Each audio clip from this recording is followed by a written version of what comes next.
आदर के साथ शहीदों को श्रद्धांजलि दी।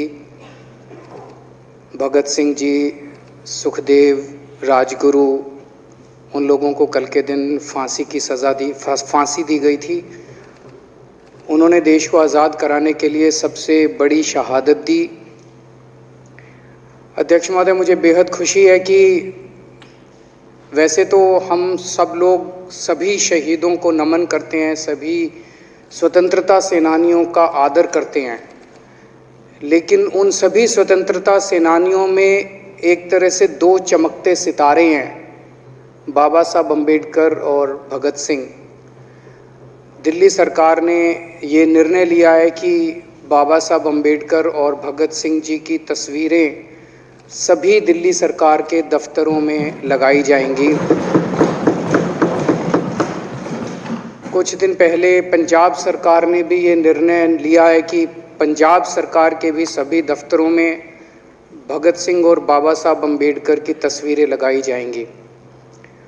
जब से ये ऐलान किया गया है, मैं तो सोच रहा था कि हमारे विपक्ष के साथी इसके ऊपर हमें बधाई देंगे, तारीफ करेंगे कि बहुत अच्छा निर्णय लिया गया।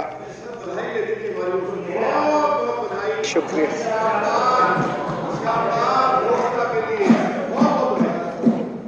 लेकिन जब से ये ऐलान किया है कि इतना, यहाँ तो कहने के लिए कह दिया, बाहर एक मिनट, मेरे को पूरा, हमें इतना क्रिटिसाइज किया जा रहा है। बीजेपी वाले कह रहे हैं कि बाबा साहब अम्बेडकर और भगत सिंह की क्यों लगाई, सावरकर की क्यों नहीं लगाई, हेडगेवार की क्यों नहीं लगाई। तो मैं कह रहा हूँ भाई, सावरकर की और हेडगेवार की तुम लगा लो। अब देखो, जो बोल रहे थे उसमें तो किसी ने टिप्पणी नहीं की। मैंने कहा भाई सावरकर की बोल रहे हैं, सावरकर की और हेडगेवार की तुम लगा लो, हम बाबा साहब अम्बेडकर की और भगत सिंह की लगा लेते हैं। कांग्रेस वाले चिल्ला रहे हैं इंदिरा गांधी की क्यों नहीं लगाई, राजीव गांधी की क्यों नहीं लगाई, सोनिया गांधी की क्यों नहीं लगाई। तो हम कह रहे हैं भाई इंदिरा गांधी की तुम लगा लो, हम तो बाबा साहब अम्बेडकर की और भगत सिंह की लगाएंगे। अध्यक्ष महोदय, मेरे को पता नहीं था ये लोग बाबा साहब अम्बेडकर और भगत सिंह से ऐसी नफरत क्यों करते हैं सारे प्रतिपक्ष के लोग। मैं आपको बताता हूं क्यों करते हैं, और खासकर बीजेपी वाले बाबा साहब अम्बेडकर से इतनी नफरत क्यों करते हैं, मैं बताता हूं आपको। बाबा साहब अम्बेडकर ने संविधान बनाया, मैं बता देता हूं आपको, आप भी सेटिस्फाई हो जाओगे।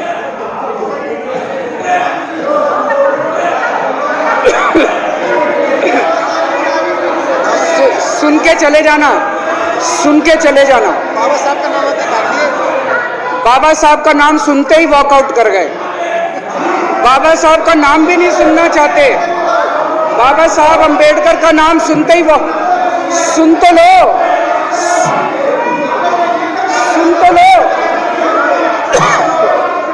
तमाशा, और ये सब कुछ जो इन्होंने बोला वो सच बोला। सुन तो लो।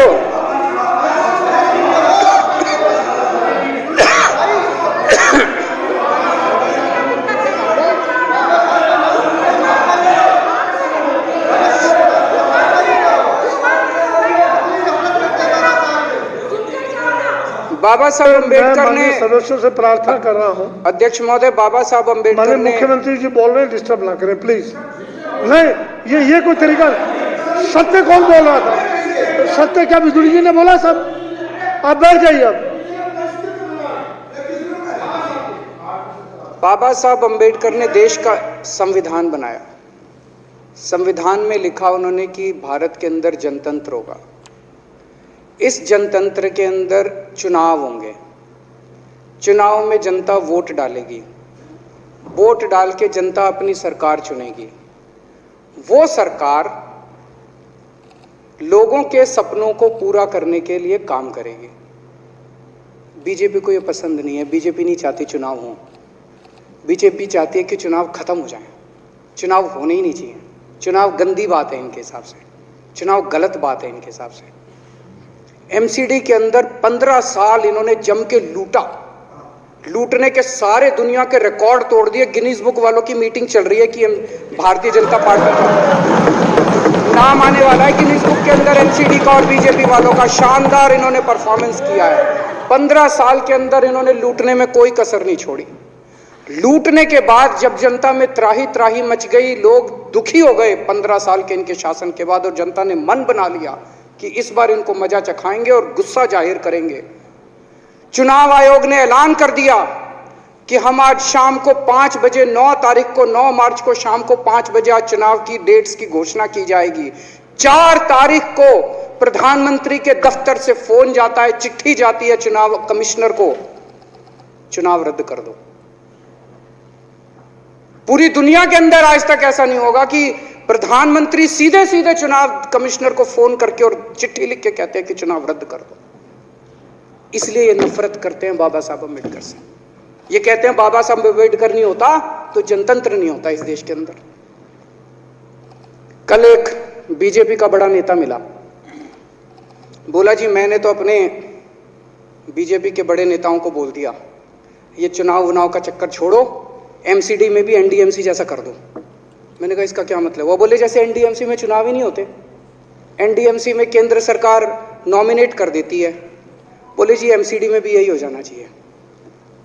अध्यक्ष महोदय, इनका बस चलना इस देश के अंदर सारे राज्यों में और देश में चुनाव कराना बंद कर दें ये लोग। इसलिए ये नफरत करते हैं, इसलिए बाबा साहब अम्बेडकर से नफरत करते हैं ये लोग। बाबा साहब अम्बेडकर चुनाव की प्रक्रिया रख के गए थे, इनका बस चले तो ये चुनाव कराना बंद कर दे। कह रहे हैं हम तीनों एमसीडी को यूनिफाई करना चाहते हैं। अरे 7 साल थे तुम्हारे पास, सो रहे थे क्या 7 साल से? कहां थे तुम लोग 7 साल से? क्यों नहीं तुम लोगों ने क्यों नहीं तुम लोग यूनिफाई करने के लिए पैसे चाहिए? क्यों नहीं तुम लोगों ने यूनिफाई किया 7 साल से? चुनाव के 1 घंटे पहले तुम लोग चिट्ठी लिख रहे हो, अब सो के जागे हो कि अब यूनिफाई करोगे। तो यूनिफाई नहीं करना, चुनाव टालने हैं क्योंकि हार रहे हैं। मेरी हाथ जोड़ के विनती है, हार जीत लगी रहती है। कभी ये पार्टी हारती है, कभी वो पार्टी हारती है, कभी आज बीजेपी हारती है, कभी आम आदमी पार्टी भी हारती है, कभी कांग्रेस हारती है। देश बड़ा है, देश की सोचो। आज आम आदमी पार्टी है, कल आम आदमी पार्टी हो सकता है ना हो। आज बीजेपी है, कल बीजेपी हो ना हो। आज केजरीवाल है, कल केजरीवाल नहीं होगा। आज मोदी जी हैं, कल मोदी जी नहीं होंगे। कोई बड़ा नहीं है, देश बड़ा है, मुल्क बड़ा है, कौम बड़ी है, समाज बड़ा है। देश को नहीं झुकने देना, देश को नहीं टूटने देना, देश को नहीं किसी भी हालत में देश पे आंच नहीं आनी चाहिए। ये लोग देश के साथ खिलवाड़ कर रहे हैं, ये लोग संविधान के साथ खिलवाड़ कह रहे हैं। हम यूनिफाई करना चाहते हैं। इन्होंने एक चिट्ठी लिख दी चुनाव आयोग को कि हम तीनों एमसीडी को यूनिफाई कर रहे हैं, इसलिए चुनाव टाल दो। चुनाव आयोग ने चुनाव टाल दिया। कल को दिसंबर में गुजरात के चुनाव हो रहे हैं। अब जनता कह रही है ये गुजरात हारेंगे। अब अगर ये गुजरात हारेंगे तो ये 10 दिन पहले चिट्ठी लिख देंगे चुनाव आयोग को कि भाई हम गुजरात को और महाराष्ट्र को एक कर रहे हैं, इसलिए गुजरात के चुनाव टाल दो। गुजरात के चुनाव टल जाएंगे। अगली बार ये लोकसभा हारेंगे, चिट्ठी लिख देंगे जी ये पार्लियामेंट्री फॉर्म ऑफ सिस्टम बड़ा खराब है, हम प्रेसिडेंशियल फॉर्म ऑफ सिस्टम ला रहे हैं, संविधान बदल रहे हैं, चुनाव टाल दो। चुनाव टल जाएंगे। ये क्या मजाक बना रखा है इन्होंने, नौटंकी कर रखी है इन्होंने।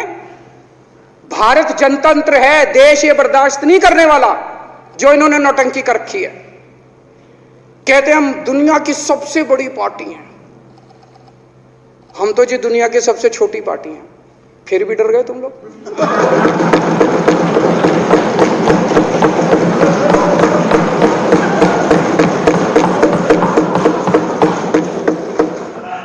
दुनिया की सबसे बड़ी पार्टी दुनिया की सबसे छोटी पार्टी से डर के भाग गई। क्या कायर हो यार।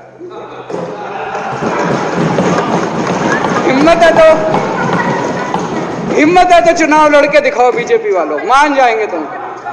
हिम्मत है तो चुनाव लड़के दिखाओ। कहते हो 56 इंच का सीना है, नहीं तो मान लो 56 इंच का सीना नहीं है, झूठ। नहीं तो मान लो कुर्ते के नीचे 56 इंच का सीना नहीं है, झूठ है ये। कल मैंने देखा, आपको भी बुरा लगा, मैं आपके कमरे में जब चाय पीने आया, आपने मेरे साथ अपना दुख शेयर किया कि जब एलजी साहब ने भाषण शुरू किया, ये सारे खड़े हो गए नारे लगाने। क्या कश्मीर फाइल्स टैक्स फ्री करो, और पीछे से 2 जने कह रहे थे दारू की दुकानें बंद करो। अब इनको भी नहीं पता आज नारे किस चीज के लगाने, ऊपर से आया तो था ऊपर से आया तो था। तो 2 जने कह रहे थे दारू की दुकान बंद करो, आगे वाले कह रहे थे कश्मीर फाइल्स टैक्स फ्री करो, फिर दूसरे वाले ने कहा बे आज कश्मीर वाला नारा लगाना है। तो जैसे रैलियां होती हैं उसमें कुछ टीवी वाले माइक लगा देते हैं कि हाँ जी किस लिए आए हो, तो वो यूं यूं देखता है किस लिए।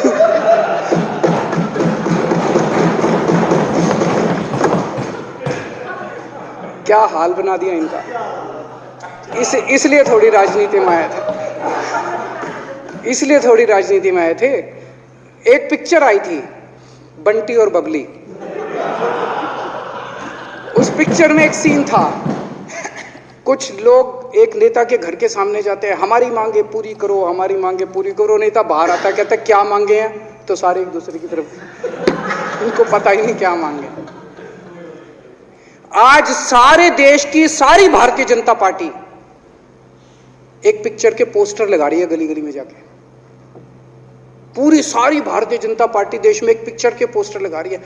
इसलिए राजनीति करने आए थे, पिक्चरों के पोस्टर। अपने बच्चों को क्या जवाब दोगे? घर जाके बच्चे पूछेंगे पापा क्या काम करते हो? पिक्चरों के पोस्टर लगाता हूं।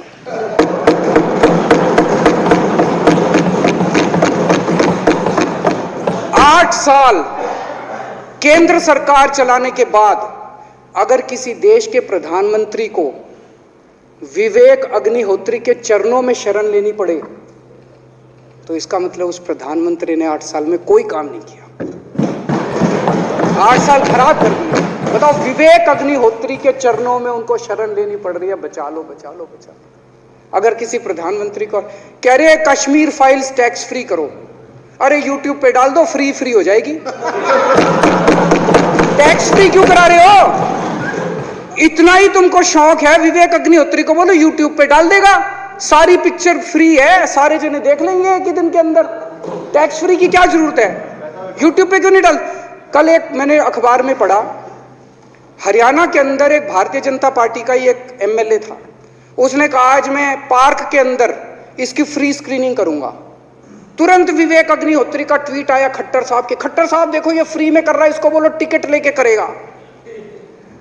भाई साहब, कश्मीरी पंडितों के नाम पे कुछ लोग करोड़ों करोड़ों रुपए कमा रहे हैं और तुम लोगों को पोस्टर लगाने का काम दे दिया। आंखें खोलो, क्या कर रहे हो तुम लोग? वो करोड़ों कमा गया, कश्मीरी पंडितों के नाम पे करोड़ों कमा गया और तुम लोग पोस्टर लगाते रह गए। क्या हाल बना दिया तुम लोगों का यार। आंखें खोलो तुम लोग।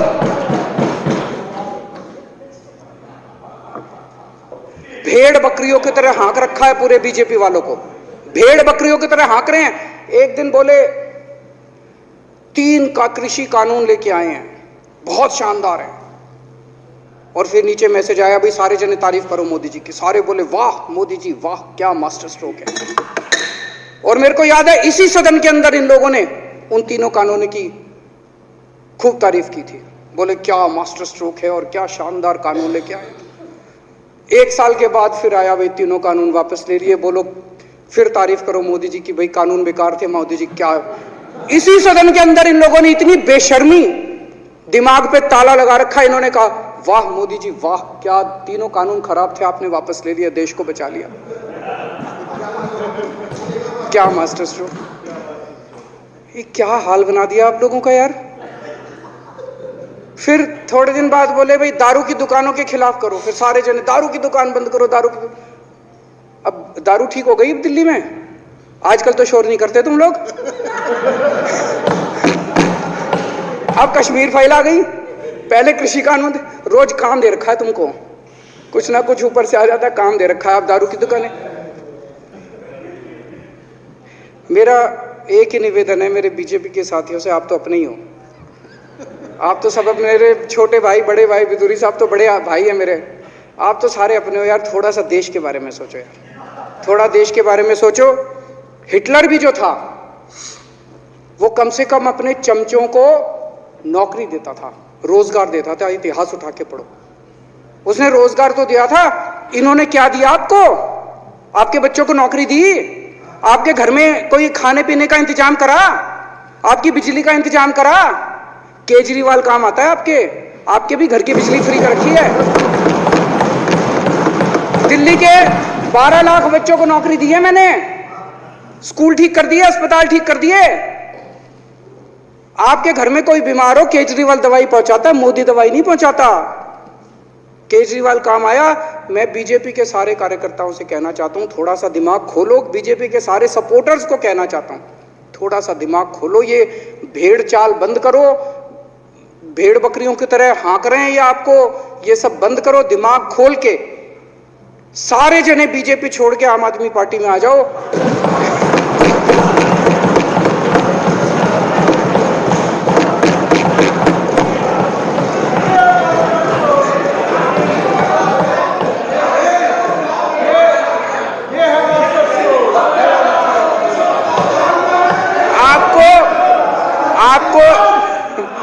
आपको इज्जत मिलेगी, सम्मान मिलेगा। आपसे कतई झूठे नारे नहीं लगवाएंगे। राष्ट्र निर्माण में आपको साथ लेंगे, हम राष्ट्र निर्माण करेंगे आपके साथ मिलकर। ये पोस्टर भी नहीं लगवाएंगे झूठी फिल्मों के। और जो भी करना हो, कम से कम यार ये पिक्चर का प्रमोशन करना तो बंद करो। गंदे लगते हो तुम लोग, अच्छी शोभा नहीं देता आप लोगों को। यार आप अच्छे आदमी हो, कुछ करने आए थे राजनीति में, कहां पिक्चर के पोस्टर और प्रमोशन करने में लगा दिया। कल एलजी साहब की स्पीच पूरे देश ने सुनी। एलजी साहब को एक तरह से केंद्र सरकार का नुमाइंदा माना जाता है। एलजी साहब ने भी हमारी सरकार की कितनी तारीफ करी। 50% जीडीपी 5 साल के अंदर बढ़ गया। भारत में आज तक कभी किसी राज्य का नहीं हुआ। इतने शानदार काम दिल्ली सरकार ने किए हैं कि केंद्र सरकार द्वारा नियुक्त एलजी साहब ने भी दूसरी सरकार की, आम आदमी पार्टी की सरकार की भूरी भूरी शब्दों में तारीफ की। मैं एलजी साहब का बहुत बहुत शुक्रिया अदा करना चाहता हूं और इस धन्यवाद प्रस्ताव का समर्थन करता हूं।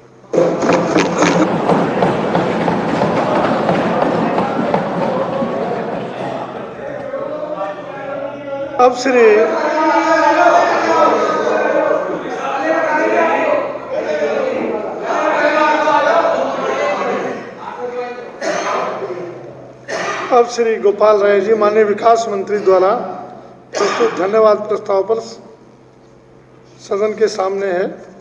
माने कि यह सदन उपराज्यपाल द्वारा दिनांक 23 मार्च 2022 को विधानसभा में दिए गए अभिभाषण के लिए उनके प्रति हार्दिक आभार प्रकट करता है। यह प्रस्ताव सदन के सामने है। जो इसके पक्ष में हाँ कहें, जो इसके विरोध में ना कहें। हाँ पक्ष जीता प्रस्ताव पारित हुआ। माननीय उपराज्यपाल महोदय को इसकी सूचना दे दी जाएगी।